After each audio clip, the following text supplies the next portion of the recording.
All right, let's jump right in. Welcome to This Explainer. Today, we are unpacking ancient India's absolute most radical, uncompromising philosophical school, Charvaka philosophy.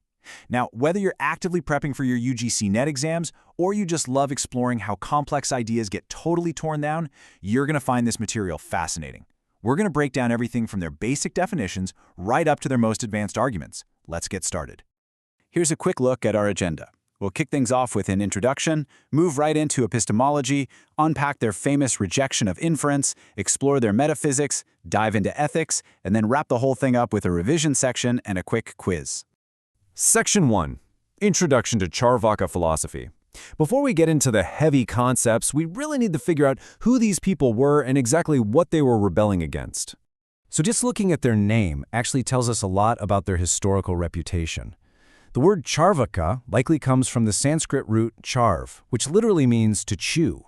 Their critics claimed they were basically out to chew up ethics, morals, and the whole idea of heaven and hell. But others trace it back to Charuvak, which translates to sweet or pleasant words. Because, who doesn't want to hear a philosophy that tells you to just enjoy life, right? Now, for your exams, keep in mind you'll also see this system called Lokayata. That basically means the philosophy of the common people, or the masses. Oh, and Brihaspati? He's generally considered the very first acharya, or teacher, of this radically different school of thought. Now, this school definitely didn't just emerge in a vacuum. It was a fierce, direct protest against the orthodox Brahmanical traditions of the time. The Charvakas were incredibly frustrated with complex Upanishadic intellectualism, and they were especially against the ritualistic animal sacrifices, known as Pashubali, that priests performed to supposedly secure a place in heaven. To the Charvakas, these rituals were nothing more than a convenient way for priests to earn a living. It was essentially ancient India's ultimate philosophical rebellion. Section 2. Epistemology. Perception is truth. Let's take a look at how they define truth using what Indian philosophy calls pramanas.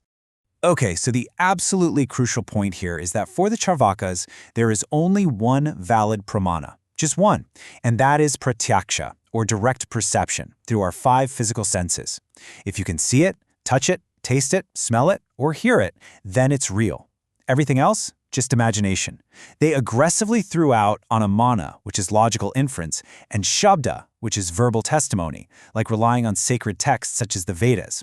To them, believing in something you can't see just because someone else said it's true was just completely foolish. Moving to Section 3. The rejection of inference. This brings us to a highly testable concept for your exams, how they completely tore down the concept of logical inference, or anumana. You see, other philosophical schools relied super heavily on inference. You know the classic example, wherever there's smoke, there's fire. I see smoke on the hill, therefore there must be fire on the hill. But to the Charvakas, guessing that there's fire on a mountain just because you happen to see smoke is totally unscientific. It's a massive leap of faith. As they so brilliantly put it, jumping from what you know to what you don't know is exactly like shooting arrows in the dark. Let's break down exactly why they think inference fails, step by step.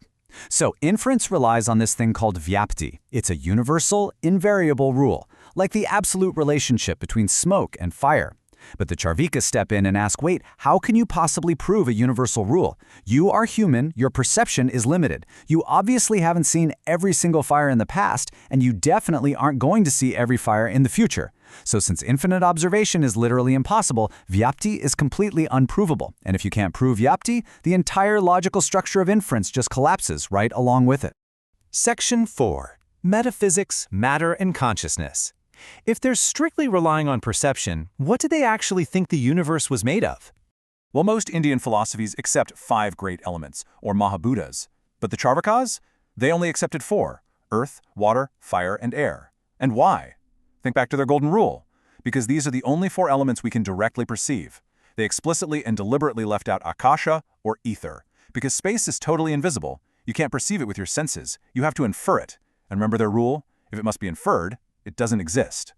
Now, this brings up a massive question.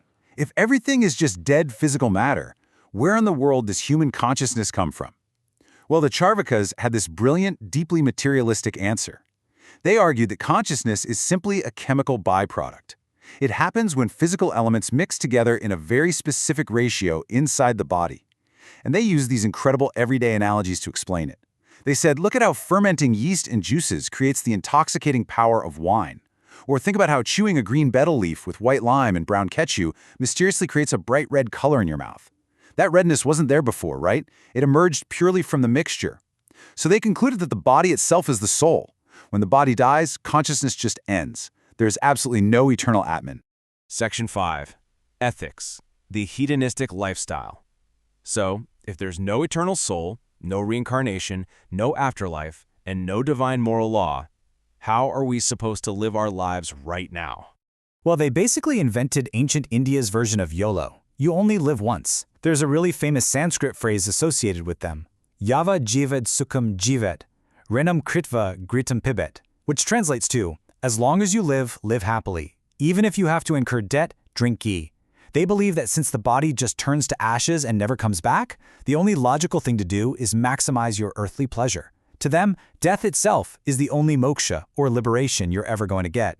Traditional Indian philosophy usually outlines 4 main goals of life: dharma, artha, kama, and moksha. The Charvakas completely threw out dharma, which is religious duty, and moksha, spiritual liberation. They forcefully argued that kama, sensual pleasure, is the one and only true goal of human existence. Artha, or wealth, that's just a tool. You use it to acquire more kama. And to people who argued, hey, we should avoid earthly pleasures because they might bring some pain along with them, the Charvakas just laughed. They said that is as foolish as throwing away good, sweet grain just because it has a few husks on it. Section 6. Revision Chart and Quiz. We have covered a lot of ground today, so let's consolidate everything into a high-yield format designed specifically for your exam retention.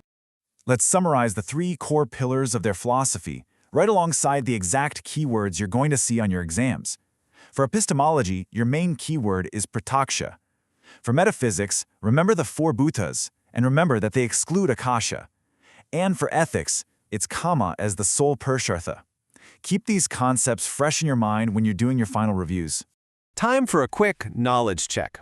I want you to actively engage with this explainer right now. Read through these 10 rapid-fire true or false statements. For instance, question 1, do Charvakas accept only pratyaksha? Question 2, is akasha one of their accepted elements? Question 4, can vyapti be proven by limited observation? Go ahead and pause this explainer, test your understanding, and lock in your answers before I reveal the key. All right, let's see how you did. Notice how every single answer on this key directly ties back to their one foundational, unbreakable rule. Only the perceived is real. Yes, they only accept pratyaksha. No, akasha is rejected because it's invisible. No, vyapti cannot be proven, and yes, kama is their ultimate goal.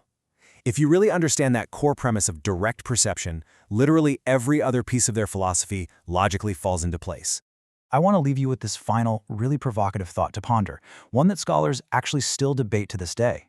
Were the Charvakas simply rebellious, selfish pleasure seekers, just like their orthodox critics claimed, or by demanding observable, concrete proof for every single claim, were they actually the most logically rigorous, empirical scientists of ancient India?